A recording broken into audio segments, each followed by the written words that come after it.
السلام علیکم ورحمۃ اللہ وبرکاتہ۔ دوستوں، محرم الحرام کا مہینہ قابل احترام اور عظمت والا مہینہ ہے۔ اس میں 10 محرم الحرام کے روزے کی بڑی فضیلت وارد ہوئی ہے۔ رمضان المبارک کے علاوہ باقی 11 مہینوں کے روزوں میں محرم کی 10ویں تاریخ کے روزے کا ثواب سب سے زیادہ ہے، اور اس ایک روزے کی وجہ سے گزرے ہوئے 1 سال کے صغیرہ گناہ بھی معاف ہو جاتے ہیں۔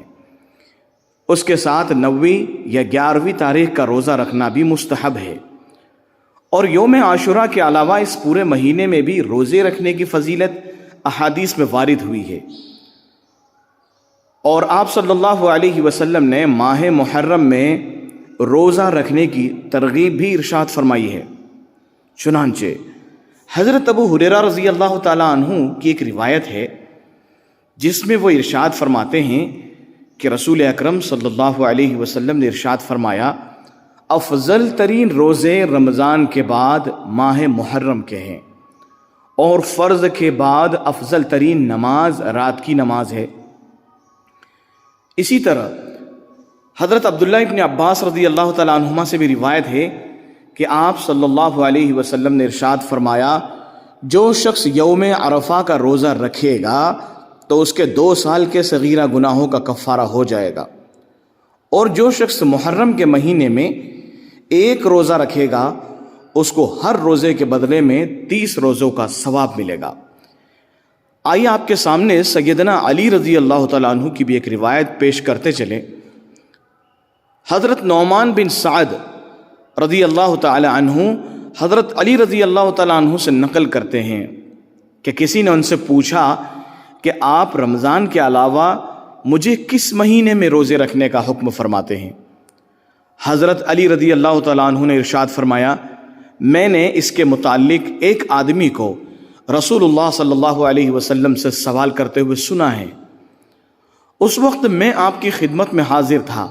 اس نے عرض کیا، اے اللہ کے رسول، آپ مجھے رمضان کے علاوہ کون سے مہینے میں روزے رکھنے کا حکم فرماتے ہیں؟ تو پیارے آقا نے ارشاد فرمایا کہ اگر تم رمضان کے بعد روزے رکھنا چاہو تو محرم کے روزے رکھا کرو، کیونکہ یہ اللہ کا مہینہ ہے، اور اس میں ایک ایسا دن ہے جس میں اللہ نے ایک قوم کی توبہ قبول کی تھی، اور اسی دن دوسری قوم کی توبہ بھی قبول کی جائے گی۔ ایک روایت میں تو یہاں تک ہے جس نے محرم الحرام کے مہینے میں 1 دن کا روزہ رکھا اس کو ہر ایک روزے کا ثواب 30 دن کے روزوں کے ثواب کے برابر دیا جائے گا۔ حضرت عبداللہ ابن عباس رضی اللہ تعالیٰ عنہ کی بھی ایک روایت ہے جس میں وہ حضور اکرم صلی اللہ علیہ وسلم کا ارشاد نقل کرتے ہیں کہ یوم عاشوراء میں روزے رکھنے کو اپنا اصول اور معمول بناؤ، اور مسلمانوں کو بھی اس کا حکم دیا۔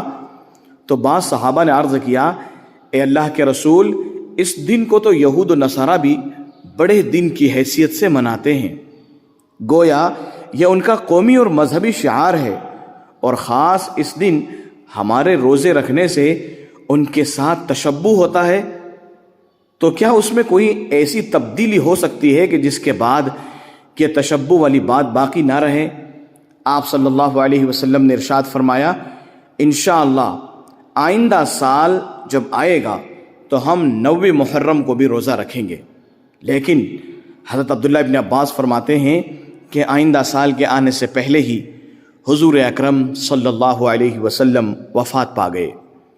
اسی لیے فقہاء اکرام نے لکھا ہے کہ محرم کی 10ویں تاریخ کا روزہ اور اس کے ساتھ 1 دن پہلے یا بعد میں، یعنی 9ویں یا 11ویں تاریخ کا روزہ رکھنا مستحب ہے، اور صرف عاشوراء کا روزہ رکھنا مکروہ تنزیہی ہے، اس لیے کہ اس میں یہودیوں کی مشابہت ہے۔